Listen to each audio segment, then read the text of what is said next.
ධම්ම ශ්‍රවණ කාලෝ අයං බදන්තා ධම්ම ශ්‍රවණ කාලෝ අයං බදන්තා නමෝ තස්ස භගවතෝ රහතෝ සම්මා සම්බුද්දස්ස නමෝ තස්ස භගවතෝ රහතෝ සම්මා සම්බුද්දස්ස නමෝ තස්ස භගවතෝ රහතෝ සම්මා සම්බුද්දස්ස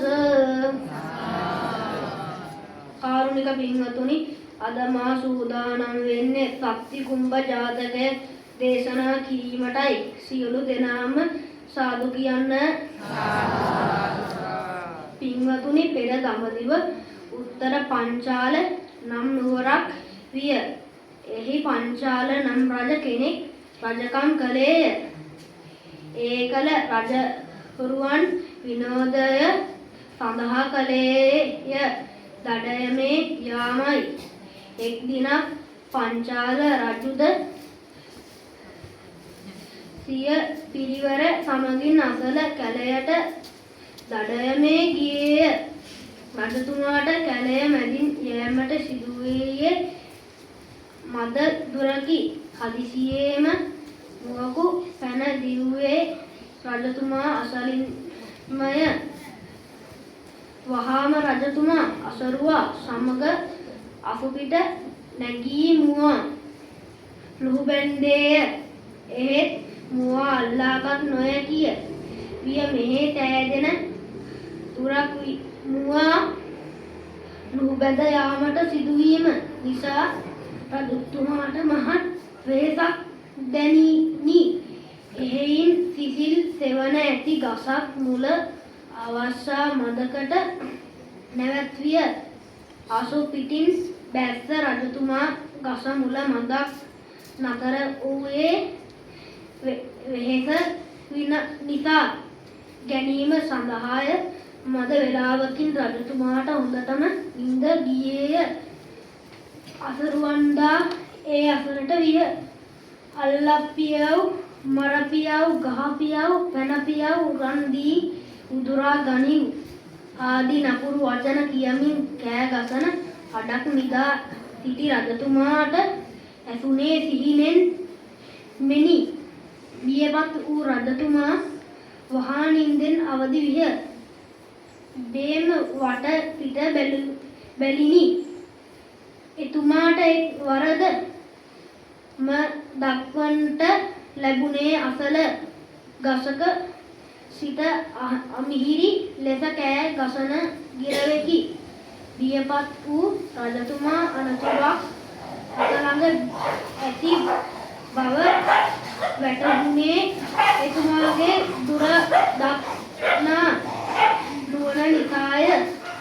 වහාම රජතුමා වතුපිට නැගී අසරුවා සමග එතැනින් පලා ගියේය. ගහපියව් අල්ලපියව් මරපියව් රන්දී පැහැර ගනිව් යනුවෙන් කොඩ කඩා කෑ ගසන ගිරවාගේ හඬ බොහෝ දුර යන තෙක් රජතුමාට අසන්නට ලැබුණු. අසරුවා ඉතා වේගයෙන් රජු සමග වනාන්තරයේ වෙනින් ප්‍රදේශයට ඇතුළු වීය. ඒ සමග රජතුමාට ඇසුනේන්නේ වාඩි වෙන්න ඇතුළට එන්න බිය නොවන්න පළතුරු කන්න ඔබ ආගන්තුකයෙකු ඇයි නොසිතන්න යනුවෙන් මිහිරි වචනයෙන් කරන ලද ආරාධනයකි. ඊනපුරු හඬක් නොවේ. රජතුමා පුදුමයට පත්විය. මේ මහ වනාන්තරයේ මට කවුද කතා කරන්නේ? සිතමින් වටපිට බැලුවේ මදක් අසුවා නතවාගෙන පුදුමයකි. තවත් ගිරව් මිහිරි වචනයෙන් අපූර්වට කතා කරනවා. එන්න ඇතුළට වාඩි වෙන්න පළතුරු කන්න බිය නොවන්න අනාගතයකයි නොසිතන්න කියමින් ගිරවා නැවතත් කෑ ගසන්නට විය. වටපිට බැලූ රජතුමා මදක් ඈතින් දක්නට ලැබුණේ අසපුවක්. ඒ අවස්ථාවේදී තාපසරුවන් සිටියේ පළවැල නෙලීමට ගොස්ය. මද වේලාවකින් එහි පැමිණියේ තාපසරයෙන්කි. මේ පංචාල රජතුමා නේද? තවුසනෝ පංචාල රජතුමා හැතින ගත්හ. සතුටු සිතින් රජතුමා පිළිගත් තවුසානෝ එතුමා අසපුව ඇතුළට කැඳවා පළතුර වලින් සංග්‍රහය කළහ. රජතුමා අසපුව ඇතුලේ සිටි ගිරවා දෙන බැලුවේ විමසිල්ලෙනි. එක්වරම මීට මොහොතකට කලින් දුටු ගිරවා රජතුමාගේ සිහිනයට නැගිනි. මේ ගිරව් ගිරවෙක් මේ ගිරව් දෙදෙනාම එක සමානයි. ඒත් මුලින් දුටු ගිරවා කතා කරන්නේ නපුරු වචන.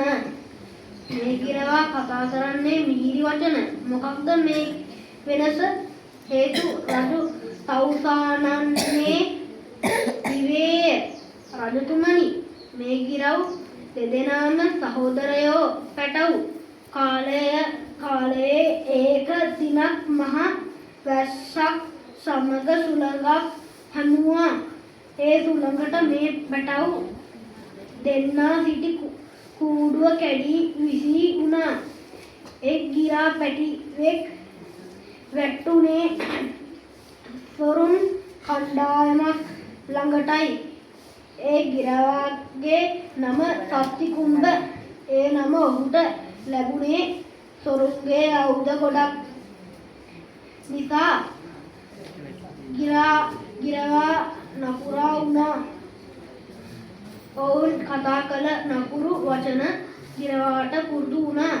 අනික් පැටවා වැටුනේ මේ අසපුවේ මල් ආසනයක් උඩටයි. ඒ නිසා ඒ ගිරවාට ශක කියලා නම ලැබුණා.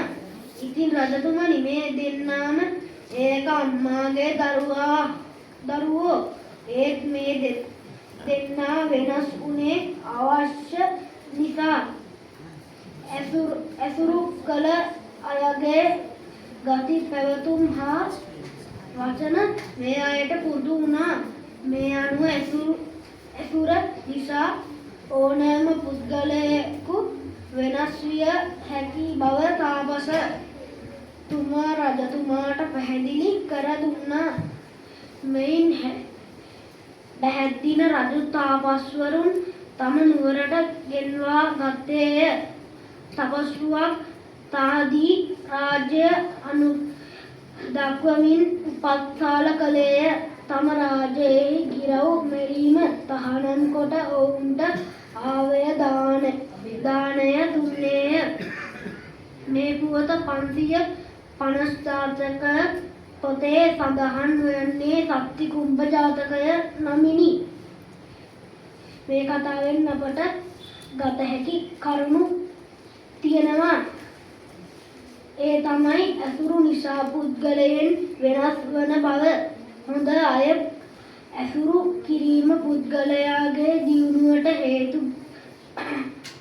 හේතු වන බව.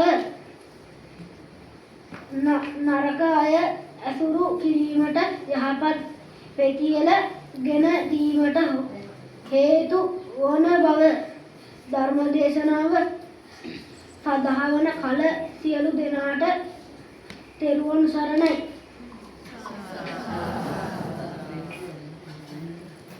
සබ්බීතියෝ විවර්ජන්තෝ සබ්බ රෝගෝ විනස්සතෝ මාතේ භවස්සන්තරායෝ සුඛී දීඝායතෝ භවතු සබ්බ මංගලං රක්ඛන්තු සබ්බ දේවතා සබ්බ බුද්ධානුභාවේන සදා සොත්ති භවන්තු තේ භවතු සබ්බ මංගලං රක්ඛන්තු සබ්බ දේවතා සබ්බ ධම්මානුභාවේන සදා සොත්ති භවන්තු තේ භවතු සබ්බ මංගලං රක්ඛන්තු සබ්බ දේවතා සබ්බ සංඝානුභාවේන සදා සොත්ති භවන්තු තේ